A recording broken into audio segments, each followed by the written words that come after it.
tanggal 26 Agustus tahun 2020 bertempat di kediaman masing-masing. Dapat kita ikuti bersama pembukaan acara Leadership Management Training LMT Supervisory Education SE1 Angkatan ke-10 PTPLN Persero.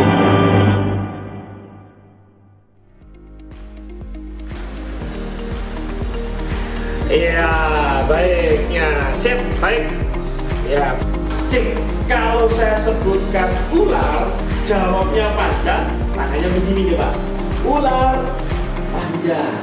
Nah, Ari Jurianto. Silakan. Oke, terima kasih. Saya Rizky Rianto. Terima kasih Pak Alfa, Pak Rusli, Pak Imam Malik, Pak Adi Atma, dan Pak Tri Mulyadi. Selanjutnya pulpen ini saya serahkan kepada Mas Ida. Siap. Pak Rusli, Pak Imam Malik, Pak Adi Atma, Pak Tri Mulyadi, Pak Ari Zurianto. Kemudian saya akan serahkan bolpen ini ke Bu Vera. Bu Vera, silakan. yang akan kami sajikan, Bapak Ibu, yaitu inspirational leader with corporate social responsibility. Ya, artinya pemimpin yang menginspirasi, ya, dengan corporate social responsibility. Dibangun dari dua pilar, yaitu karakter dan kompetensi. Nah, karakter dibangun dari mana? Dari kemampuan moral, morality, ya, kejujuran. Karena pemimpin itu tidak harus punya jabatan. Setuju ya, Bapak Ibu ya? Pemimpin itu selama dia punya karakter dan kompetensi untuk mempengaruhi orang lain, dan orang itu mau bergerak dengan tulus dan sukacita, menurut saya itulah seorang pemimpin. Bagaimana menjadi pemimpin inspirasional? Dua prinsip: integritas bekerja dan prestasi kerja. Kita bisa melihat bahwa ada perbedaan antara bos dan leader. Oke. Kalau yang di atas itu adalah seorang bos. Itu dia hanya menjadi bos. Nah, mungkin titik-titik itu akan kita isi sebagai kalau bahasa Inggrisnya go atau laksanakan gitu. Oke, siap. Nah, itu berarti hanya menyuruh atau memerintah bawahannya atau anggotanya atau timnya untuk bekerja. Kemudian sementara gambar dua yang di bawah, dia akan menjadi seorang leader. Benar-benar dia berani di depan untuk istilahnya kalau di depan ya akan memberikan contoh ya. Nah, titik-titik itu bisa diisi dengan let's go. Jadi kebijakan untuk menuju ke satu arah tujuan yang sama. Nah, sumber pengaruh muncul ada dua sumber ya. Ada dua pendekatan Bapak Ibu ya. Yang pertama adalah pengaruh itu muncul lantaran eksternal. Yang kedua, pengaruh kita muncul itu dari internal diri kita ya. Nah, yang kedua, inilah leader, orang-orang yang membangun sumber pengaruhnya. Yang bisa saya sampaikan, kuat, tepuk tangan dulu Bapak Ibu semuanya sebagai akhir dari pembelajaran kelas dari saya. Assalamualaikum warahmatullahi wabarakatuh. Itu menjadi modal untuk mempengaruhi orang lain sehingga bergerak bersama mencapai tujuan dan dilakukannya itu dengan tulus dan sukacita. Nah, 4 prinsip inilah Bapak Ibu sebagai bekal buat Anda semua di tingkat supervisor atas ini supaya bisa menjadi pemimpin yang menginspirasi.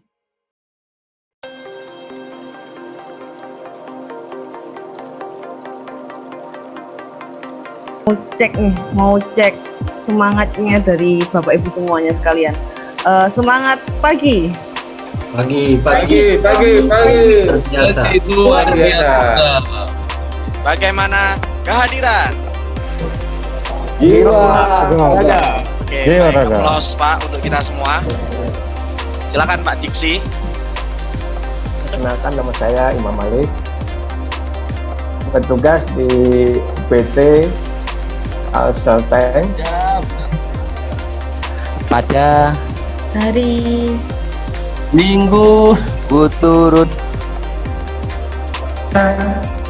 ke kota naik Delma istimewa Duduk di muka Duduk samping kusir yang sedang bekerja, mengendarai delman supaya baik jalannya. Oke, mantap. Oke, baik. Jadi ini bentuk proposal kegiatannya Bapak Ibu yang akan Bapak Ibu kerjakan. Jadi di sini akan dituliskan nama kegiatannya apa. Nah, kemudian di sini diisi dipresentasikan oleh kapan tanggalnya ini, tanggal dan juga tahunnya. Utamakan ini Pak ya, keselamatan bagi petugas PLN nanti yang mungkin akan terjun ke lapangan, terutama mungkin social distancing Pak, jaga jarak, karena kita ketahui bersama bahwa droplet itu dari mungkin dari kita atau mungkin warga yang akan kita temui mengandung virus, kan kita tidak tahu. Jadi kita tetap antisipasi untuk menjaga jarak, social distancing terhadap masyarakat yang akan kita temui. Kalau di saya kebetulan sesuai sama basic saya di lingkungan, Mas. Jadi ada isu besar di nggak jauh sih dari PLTU, kurang lebih 50 sampai 100 meter dari PLTU ada isu banjir.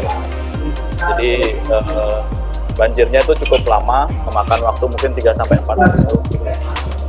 Sementara kondisinya itu dekat dengan sungai, harusnya namanya banjir harusnya aliran itu akan mengarah ke sungai besar gitu, jadi harusnya akan lebih cepat bisa surut.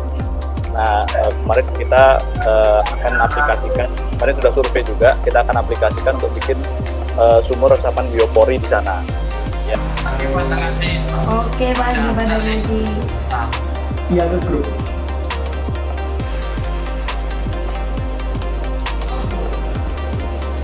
Apa jadinya yang disurvei apa?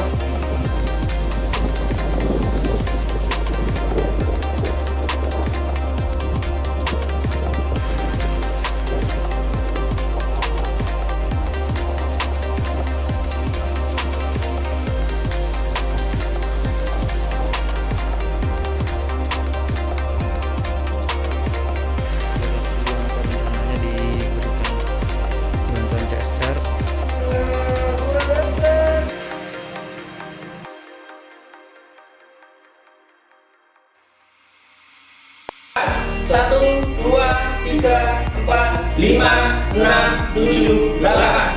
1, 2, 3, 4, 5, 6, 7, 8.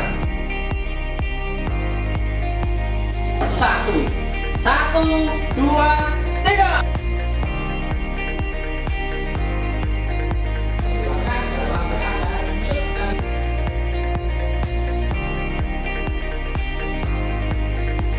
Kebetulan kalau isu banjir itu sebenarnya sudah isu yang lama, cukup lama di ring 1 PLTU Asamasam. Kita sempat mempraktekkan sumur biopori tapi di dalam internal PLTU kami untuk mencegah adanya banjir di sekitaran cooling tower. Nah, dan itu alhamdulillah berhasil. Nah, dengan adanya isu bencana banjir tersebut dari warga di sekitar PLTU Asamasam itu ketika banjirnya itu lama sekali surutnya 3-4 hari, dan itu benar-benar berdampak bagi aktivitas warga di sekitaran PLTU Asamasam. Jadi benar-benar berhenti aktivitas mereka. Nah, itu yang dari situ kita tercetus untuk memberikan atau membuat sumur resapan biopori di sepanjang aliran sungai. Memang titiknya belum banyak karena mungkin waktunya juga terbatas, jadi kita baru bisa menanam 10 titik. Harapannya di sana kita bisa meningkatkan daya resap air ke tanah dengan media sumur resapan biopori. Daerah Ketapang sendiri ini Pak, dia terbentuk dari daerah delta itu Pak, daerah pesisir yang memang kondisi airnya memang tidak semuanya bagus Pak, kondisi air tanahnya Pak. Apalagi ditambah belum maksimalnya pelayanan dari PDAM Pak.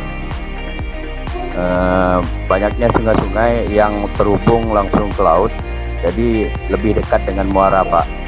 Perubahan cuaca pada saat kemarau, kondisi air laut masuk ke sungai, jadi menyebabkan air yang disuplai dari PDAM sendiri pun terkadang itu lebih sering lah terjadi Pak. Kualitasnya memang tidak layak untuk kita gunakan untuk mandi atau apa-apa lagi kalau konsumsi. Jadi airnya itu payau Pak, agak-agak asin gitu Pak dari PDAM-nya. Timbul ide kita kan punya WTP Pak di PLN ini sendiri Pak, yang kita gunakan buat pengolahan air baku untuk pendingin mesin Pak, dan itu kapasitasnya kita berlebihan Pak, kita berlebihan. Jadi selama ini memang udah ada masyarakat atau dari karyawan kita sendiri juga Pak, karyawan kita sendiri juga yang mengambil air dari situ, tapi posisinya itu langsung di dalam tempat WTP, bangunan WTP itu sendiri Pak. Jadi saya koordinasi dengan atasan bagaimana kalau untuk pengambilan air dari warga ini yang dilakukan itu bisa kita buatkan tempat yang posisinya di luar dari peralatan kita. Itu akan luar biasa ya. Banyak buku literatur yang bercerita tentang pemimpin-pemimpin inspirasional itu selalu melakukan 4 hal tadi Pak Ari Durianto. Mereka memperjuangkan untuk nilai mulia, bukan perkara nilai-nilai. Oke, terima kasih. Saya Ridzi Durianto. Terima kasih Yang Pak kedua, Alfa, saya Pak membaca Imam Malik, Pak biografi para Adi, pemimpin inspirasional. Mereka mesti ada selanjutnya sisi-sisi saya pengabdian. serahkan kepada masyarakat. Pemimpin yang inspirasional dari banyak biografi yang saya coba baca, mereka adalah orang-orang yang kreatif. Soekarno itu kreatif ya. Bung Hatta itu kreatif ya, sehingga bisa memerdekakan bangsa ini ya. Benar-benar nyata solusinya. Nah yang keempat, saya mengenali para pemimpin dari banyak biografi kepemimpinan itu adalah orang-orang yang gini, oke, logo listrik, oke, 1, 2, 3. Salam.